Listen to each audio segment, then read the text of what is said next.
हम पुकार पुकार के बोल रहे हैं सर, आदमी लोग सुन रहे नहीं है। ये तो जादू वाला तेल नहीं है, ये 108 जड़ी बूटी का तेल रहता है। कड़ाके की सर्दी में दिल्ली की सियासत गर्मा गई है। चुनाव आयोग ने आज तारीखों का ऐलान कर दिया। 70 विधानसभा सीटों पर एक चरण में वोटिंग होगी। दिलचस्प बात यह है कि इस बार भी 70 की 70 सीटों पर आम आदमी पार्टी, भारतीय जनता पार्टी और कांग्रेस के बीच त्रिकोणीय मुकाबला देखने को मिलेगा। मतदान के लिए चुनाव आयोग ने 5 फरवरी की तारीख तय की है। नतीजे 8 फरवरी को आएंगे।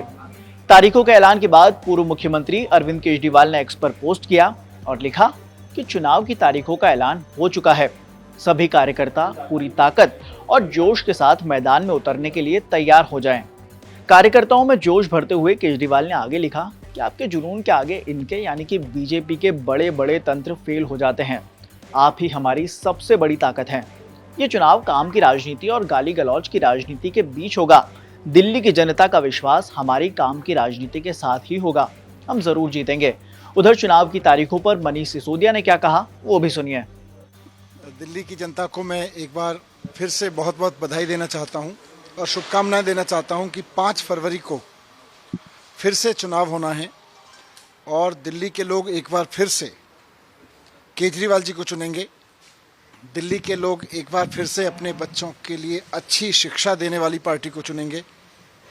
दिल्ली के लोग एक बार फिर से अपने परिवार के लोगों को अच्छा स्वास्थ्य देने वाले मुख्यमंत्री को चुनेंगे।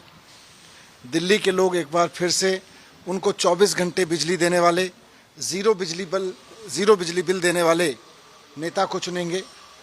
दिल्ली के लोग एक बार फिर से 5 फरवरी को उनके परिवारों को तीर्थ यात्रा कराने वाले, महिलाओं को बस फ्री यात्रा कराने वाले, डिफरेंट वेलफेयर स्कीम्स को ईमानदारी से लागू करने वाले ईमानदार और दूरदर्शी नेता केजरीवाल जी को चुनेंगे। दिल्ली के लोग एक बार फिर से अपने बच्चों का भविष्य और दिल्ली को साफ सुथरा सुंदर शहर बनाने के सपने को चुनेंगे और उसका सच करने के लिए ईमानदारी से बहुत सोच समझ के वोट करेंगे। मैं सभी दिल्ली वासियों को इसके लिए बधाई देना चाहता हूं कि एक बार फिर से लोकतंत्र का महान अवसर आपके पास है, आपके सामने है। आप अपने बच्चों के लिए अच्छा भविष्य चुनें, अच्छी शिक्षा चुनें, स्वास्थ्य चुनें, महंगाई से लड़ने के लिए मदद देने वाली सरकार चुनें और साथ साथ वोट ज़रूर डालें। 5 फरवरी को जैसा चुनाव आयोग ने भी कहा है कि बुधवार का दिन है, वोट ज़रूर डालने जाएं और 8 फरवरी को जब नतीजे आएंगे तो उसके लिए हम पूरी तरह तैयार हैं कि आम आदमी पार्टी की सरकार फिर से बनेगी केजरीवाल जी के। सर, मुख्य चुनाव आयुक्त ने वोटर डिलीशन के मुद्दे पर भी अपनी बात रखी है। उन्होंने कहा कि पूरी प्रक्रिया पारदर्शी थी। आप जो सवाल उठा रहे थे, नहीं, पारदर्शी प्रक्रिया पे ही हमने सवाल उठाए हैं। पारदर्शी प्रक्रिया जिसको वो कह रहे हैं उसमें कहीं ना कहीं कुछ क्वेश्चंस हैं, उनके जवाब दे दें कि भाई कैसे भारतीय जनता पार्टी के कार्यकर्ताओं के नाम पर कई 100 लोगों के नाम वोटर लिस्ट से डिलीट कराने की एप्लीकेशन स्वीकार की जा रही हैं, उन पर कार्रवाई की जा रही है। कैसे ये हो रहा है कि जो लोग दिखाए जा रहे हैं कि इन्होंने किसी का वोटर लिस्ट से नाम कटाने के लिए नाम दिया, वो लोग ही गायब हैं, वो लोग ही नहीं हैं।